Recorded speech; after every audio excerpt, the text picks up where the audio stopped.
Do you want to Go right ahead, you're the host. Okay. Actually, you didn't talk too much about, I know it's a strong issue, the war and your plan for whatever your plan is for Iraq. I know, obviously, I think we know Lieberman's position, or maybe we don't, but what's your alternative? The war in Iraq, and what is my alternative? I believe that George Bush rushed us into this war. We didn't ask the tough questions going in. Weapons of mass destruction, we'll be greeted as liberators. It will be easy. You know, wrong, wrong, wrong. And I think that Senator Lieberman cheered on the president every step of the way. And now we have 132,000 of our bravest troops stuck in the middle of a bloody civil war. And I think that those that got us into this mess should be held accountable. And Chris, while there are no easy answers, I think one thing we do know is that stay the course is not a winning strategy. Every year and every month we are there, it's getting worse. The sectarian violence is more severe, the death and destruction is more severe, and I think it's time for us to start bringing our troops home. I think it's the best hope for success that we've got. You know, I listen to General Casey and General Abizaid who say that our very frontline military presence is fueling the insurgency. And Zbigniew Brzezinski, remember him? You know, he's the fellow that said just a couple weeks ago that the very American face of this occupation is delegitimizing the Maliki government right now. We're making the situation worse. I think our best hope for success is to get our frontline troops out of the way. We have 200,000 Iraqi troops that are ready to come forward, but that does not mean we're abandoning the people of Iraq. Pottery barn theory, we help break it, we have obligations there. So we'll be there for humanitarian assistance, we'll be there for reconstruction aid, we'll be there for political support, but I think it's so important that the Iraqis take control of their own political destiny, their military destiny. We take the American face off of this occupation, and hopefully the Arab League, United Nations might come in as well over a period of time. And I'll just say one other thing about the war. Sometimes people say, oh my, the liberals are challenging the centrists on this war. That is nonsense. I hear from Republicans, Democrats, independents, old, young, they know that this war was wrong.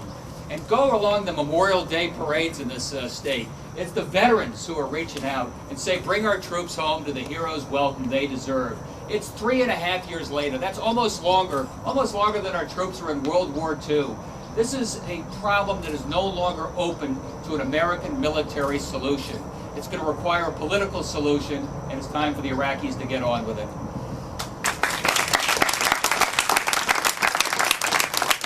And your stance on Israel issue? Israel.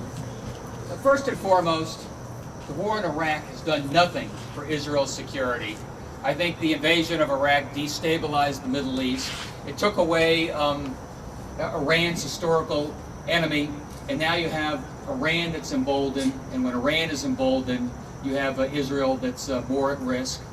I think we took our eye off the ball in Afghanistan, we took our eye off the ball in Osama bin Laden, and most importantly, perhaps, we took our eye off the ball when it comes to the peace process regarding Israel and her neighbors. I think we missed an extraordinary opportunity with the death of Arafat and Mahmoud Abbas taking over the PLO. I believe that that was a time for the United States to take its historical role and take the lead in the peace negotiations. I agree with Abraham Ribicoff, our former governor and senator, who said that America is Israel's best friend when we have respect and credibility throughout the region. And we squandered a lot of that respect and credibility. I'll say I don't know what it took Condoleezza Rice an awful long time to get over to the Middle East and start getting involved in the peace process. I'll say I don't think it's for me, or I don't think it's for the United States to tactically dictate to Israel what they do in their own defense. And I understand some of the things they're doing right now in that regard. But I think fundamentally it's important for the United States to take the lead on the peace process again. I do support a ceasefire, but I appreciate that that ceasefire has got to deal with Hezbollah in southern Lebanon in a credible way, in a way that will require an international force as an interim measure, perhaps under NATO auspices, and I think it's time we get on with it. I agree with what you can you hear me? Yes. I agree with what you said about Iraq, but as a senator, what exactly can you do to ensure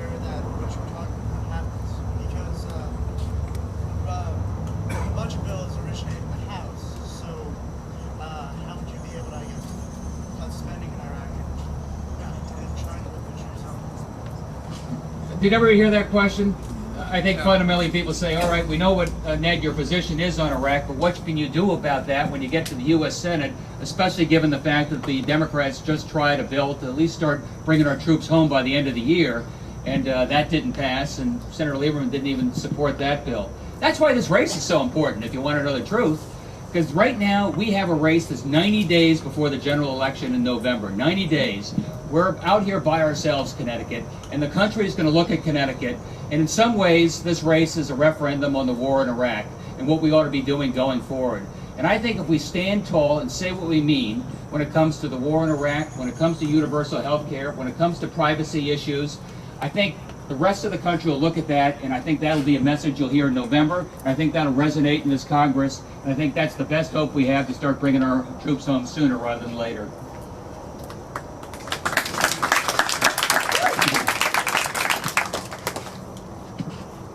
I like you. You always start the applause. Yes, sorry. I want to hear more about your thoughts on healthcare, and as part of that, I'm wondering what you think about what's happening with HCA, and what also your thoughts are on the role of HMOs in healthcare. Question was healthcare, HCA, HMOs, privatizing. I'll tell you the number one question I get wherever I go around the state is not Iraq, it's healthcare. And the reason it's healthcare is because, okay, we're doing pretty well down here in Fairfield County, and we look at Connecticut and we have a low unemployment rate.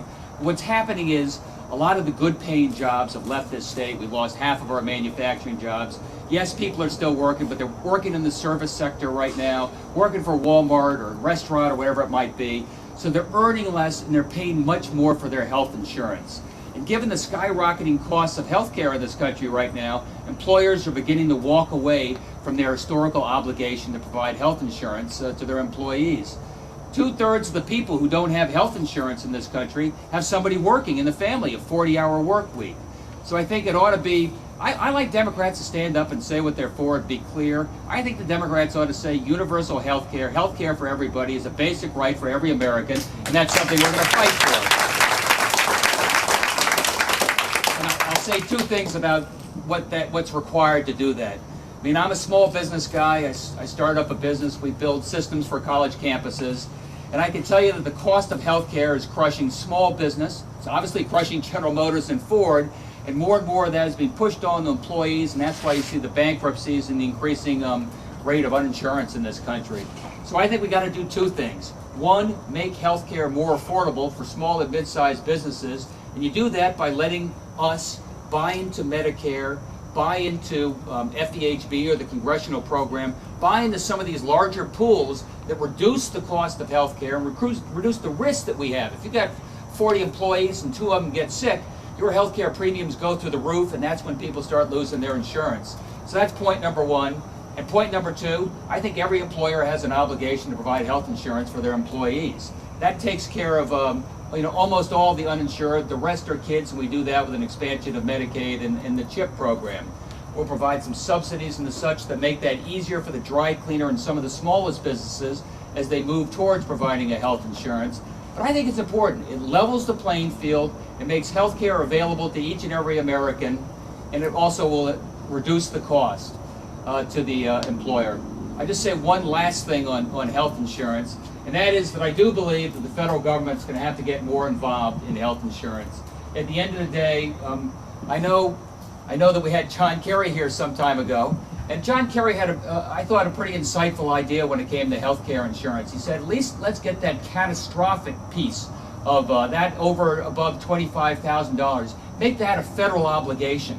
That would reduce the cost of health insurance to employers again, and that would also take out that big piece of risk that small businesses have. So I think the federal government will get more involved, but I'm still working with the employer-based system as we move towards a universal health care for everybody.